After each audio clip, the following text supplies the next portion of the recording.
after what was a very interesting match day in the UEFA Champions League, we saw a lot of games. I mean, interesting games all round. Yeah. Welcome to Sportyfied. My name is Malik Musema, and of course, I won't be doing this alone. I have the usual suspects with me. Yep. Becky and Ezekiel. How are you guys doing? Feeling great. Awesome. I think for me, it's been good. Most, like you said, quite lots of action over the week. Yeah. You know, some people are relegated to the Europa. Mention names. Barcelona, Juventus. That's what I want to hear. Go down to Sevilla, Atletico Madrid. Yeah. It's just very, and I'm AC shocked. Milan also are not safe. But I'm shocked. So, are you shocked? I'm shocked. Yeah, 3 La Liga teams are out of the Champions League. Yeah. And that's why the Group stage. That's why the Europa League is getting to the stage of being called the Champions Europa League. That's Notwithstanding, though. huge. I mean, we'll talk about teams that were relegated to the Europa League, but let's start off with the Premier League. Arsenal. I mean, this weekend we see Arsenal hosting or welcoming Nottingham Forest to the Emirates Stadium. And you know, it's been a couple of years, about 24 years since Arsenal, or 18 years rather, since Arsenal won the Premier League. And you know, we've seen them host, or rather Forest host them a couple of months back, and you know, Forest defeated them. What would you guys make of this game? I mean, we've seen Arsenal in recent games, you know, winning games by 1-0, and it was only coming for them after they drew the last game. So what do you guys make of, you know, Arsenal against Nottingham Forest?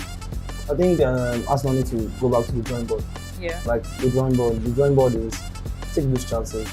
Like Arsenal create chances in the game. Not like they're not seeing chances in the game, but they're not taking it. I don't even understand what's happening to Jesus right now. Whether the goals are drying up, because he's trying so hard. You see him dropping deep, trying to receive the ball, move up. No, we don't need that right now. Just stay there. The ball will get to you. Other guy is a customer care now. He will assist you. That's who he is. I think for Arsenal this season, they've been playing great, no doubt, and they've got that finesse, that classic movement around the pitch. There's fluidity in the game. I think I've called for the head of Odegaard quite a number of times, but I think of recent he has been very, very influential, and I think he's now playing like a matured Odegaard. Yeah. Not you know, the Odegaard who loves to pass the ball too often and you know refuses to take all of those shots. Alright, so moving away from Arsenal, or still sticking with Arsenal in some way, let's talk about Manchester City. I mean, Manchester City are just 2 points away from Arsenal, and you know, there's been a lot of talks about how if Manchester City get to the top of the league or get to the top of the table, they could, you know, end up staying there for a while. You know, what do you guys think? I mean, Manchester City, I think they play Leicester City, and it's going to be a very difficult game because Leicester have won 2 games on the bounce now. So what do you guys make of? They're going away from home. Yeah, what do you guys make of Manchester City's chances against Leicester City? Do you think if they manage to defeat a, you know, resurgent Leicester City of some sort, they would stay at the top of the league? The way I see Man City this season, I see them as they're distracted. What I mean by they're distracted is that from the way they are, the pressure on everything, their focus is they just want to win that Champions League. Because the way they got knocked out last season, it's 90 minutes in the Champions League semi-final, second leg, 2-0 up. They were just 3 or 4 minutes away from the final again, and they lost it. People were like, okay, they don't have the striker, this, that. They got the striker now, they have a goal machine and he's banging in those goals. I don't see their main concern as being the league. Yeah, fine, they want to keep up the pace in the league and not be so far from the first or second position. But I don't see them as the team that wants that, they're really focused on the league. They want the Champions League. I think for Manchester City, you know, they just have to do everything right this season. You know, just the same way Liverpool did last season, making sure they were intact in all competition. I think that's what City will want to do this season. Yes, I agree. But you know, at some point in time, it looks like they've got a Judas in that team. You know, in Riyad Mahrez. Riyad Mahrez. Yeah, City. Okay, missing the penalties. City at this point in time should be 15 points up, if I'm not mistaken. How? Lost a penalty against Copenhagen, ended in a goalless draw. Yeah. Lost a penalty against Dortmund, ended in a goalless draw. And this might continue. So thank God for Pep Guardiola. Guardiola. Against them. Is that what you're saying? No, it's not about playing against them. We've seen Mahrez do this over time. If Liverpool have won the league last season, it will boil down to Mahrez losing a penalty against West Ham. So I don't think it's I think Pep. No, Because you can't tell me City aren't creating chances. Yes. But for one man to be finding it difficult to convert penalties at the crucial point in time, it's a cause for alarm. We've seen Haaland take penalties and he's done that well. And then I think thank God Pep has come out to say that he's going to go on a break from taking penalties. And bow down to the Leicester's game against City. I think for Leicester City, they've been brilliant this season. In the last 5 games, they've won. They've amassed 11 points from out of 15, and I think that's quite intense. They've defeated Wolverhampton Wanderers by 4-0. The thing that surprises away from home. The thing that surprises me is Leicester struggles to keep clean sheet, and all of a sudden they've kept 2 consecutive clean sheets for the first time in over a year. It's really, really appalling. And for Manchester City, who are yet to lose away from home since losing to Tottenham Hotspur, I think for Manchester City they've got over 23 away winning streak. That is, they've not lost in the last 23 away Premier League games. And you're playing with a Manchester City side who have scored +3 goals in every of their damn matches that they've played, and a Leicester City defense that's not solid enough. It's going to be a very, very tough battle. But you want to give it to Manchester City because they need to keep all of their eggs. For me, they need to keep all of their eggs intact. All right. All the big boys are in action in the Premier League this weekend, and I'm going to read out some of the fixtures for you, or all of the fixtures rather.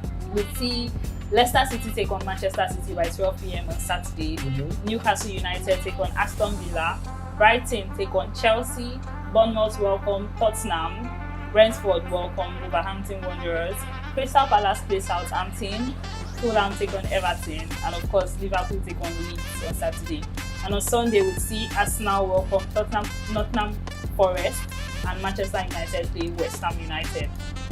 Now moving away from the Premier League, let's go to the La Liga.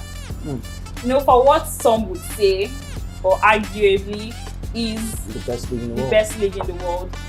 I mean, with all the players, a lot of fantastic players in the La Liga. Barcelona, we saw them with a disastrous showing at the Champions League. I mean, coming into that game, there was little to nothing to play for in that game.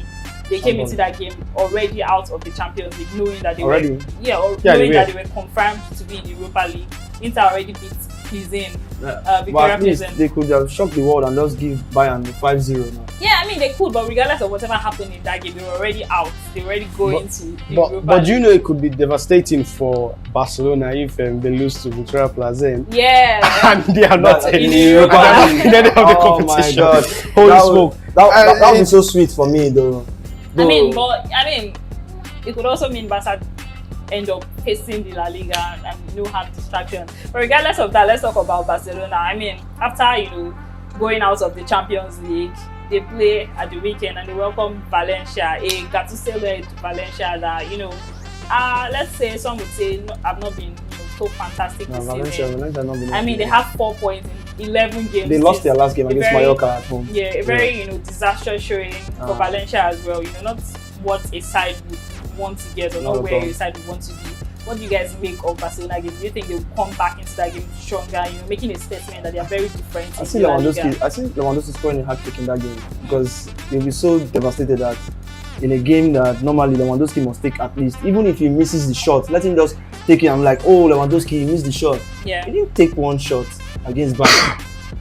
It's going to be very mad. Like, if you saw the way the fans, I appreciate Barcelona fans. After the game, you saw the way they were applauding the players. The players were looking so devastated. They were like, my God, we really did this. So they kept, Kimbo. They really didn't know what to do. So I believe the only way they can appreciate those fans for chanting for them and not killing them and still is just to go there and just beat Valencia at least 3 or 4-0. I think it's beyond that. It's beyond beating Valencia 3 or more than that goals that you come, because there's one thing that keeps the fans happy, and thank you, trophies.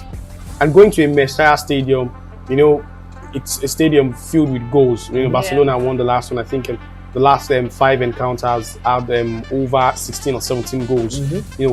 Definitely there will be goals. Yeah, and they're doing that to Valencia. People that they can do that to. And Barcelona in the last game against Athletic Bilbao scored 3 gols in the first half. If I'm not mistaken. They did the same thing also against Cadiz also. I think I saw a tweet on I saw a tweet someone say Barca knows how to. Stegen knows how to make clinical saves against Cadiz and what was the other thing? But at the end of the day, when you look at this Barcelona squad, they've made a whole lot of investment. You could fall back to the club selling their bet rights. Let me put it that way. About $700 million. And at the end of the day, putting up this investment in players for a major reason to win trophies. And at the end of the day, you've got one of the out. And with the way the league is looking, they've got consistency in the league. They've won. They've lost one to Real Madrid, and they've drawn the other one. And there's something that brings the spirituality from the La Liga game is the El Clasico. Whoever wins the El Clasico wins the league. But at the end of the day, looking at this game against Valencia, it's going to be very, very tough because Barcelona are heartbroken, and when you are heartbroken, most times your head might either be straight or off point. So they need to keep their head straight if they want to continue the title chase with Real Madrid. I don't see it as a tough game. I see it as something that they will have to come out and make a statement. Like a statement win, like nothing less than 3 to 4. The kind of form Dembele and Lewandowski are in the league. In the league, thank you for. No, it has to be. It has to be in the league because they all that form they didn't carry to the Champions. Because if they carried it to the Champions, at least they won't be where they are right now. So I see them beating Valencia. I mean, like you said, they definitely have to come out to make a statement. I mean, for all the quality that Barca has, you don't expect that these players are going to go to the Europa League. I'm disappointed. A lot of people tip to them and Inter or Bayern rather to qualify. So it was really disappointing for Barcelona. And do you know the beauty of the Europa League is? The last time Atletico Madrid went to Europa League, they won it. That was in 2018 season. Antoine Griezmann, and now the demon is also there. They're there again, have you? And the beauty is having Cristiano Ronaldo facing a Barcelona Juventus side who it's like they're playing Champions League Europa now. A whole lot of beauty in that. Europa League this season. So the Europa League is definitely one to watch out for this season. Alright, so I read out the fixtures for the La Liga this weekend. On Friday we'll see Mallorca take on Espanyol by 8 p.m. On Saturday, Almeria take on Celta Vigo by 1 p.m. Cadiz take on Atletico Madrid. Sevilla welcome Rayo Vallecano. Valencia play Barcelona. And on Sunday, we'll see Osasuna take on Real Valladolid, Real Madrid take on Girona FC, Athletic Bilbao welcome Villarreal, and Real Sociedad take on Real Betis. And the last game on Monday, we'll see Elche welcome Getafe.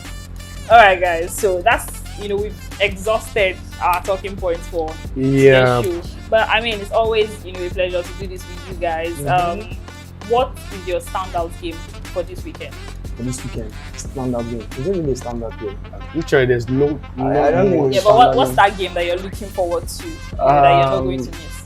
I'm not going to miss. I'll try my best not to miss Leicester City, Man City, because there's always drama in that game. There's always drama because that was the fixture that Pep had to go and buy defenders after that 5-2 defeat. He had to just go and buy a centre back.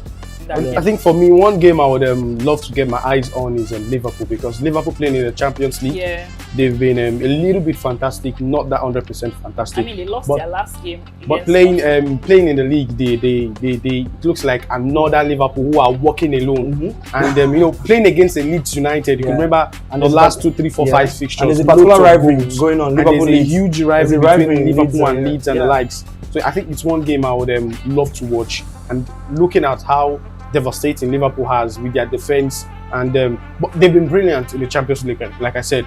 But in the league, they've been terrible. They've been walking alone. Honestly, they've been walking alone.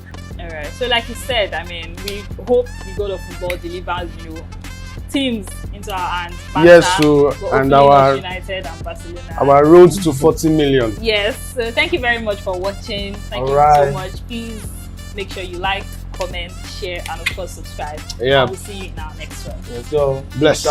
Where is your home of sports? Listen, the crazy thing about sport is that there is never a dull moment. Yes, having uncommon conversations is the in thing here. Football, tennis, Formula 1, UFC, boxing, athletics, and many more. They here. If you don't know, they here. If you don't know. Now why we they call them goats? Sports Simplified. That's Sportyfied.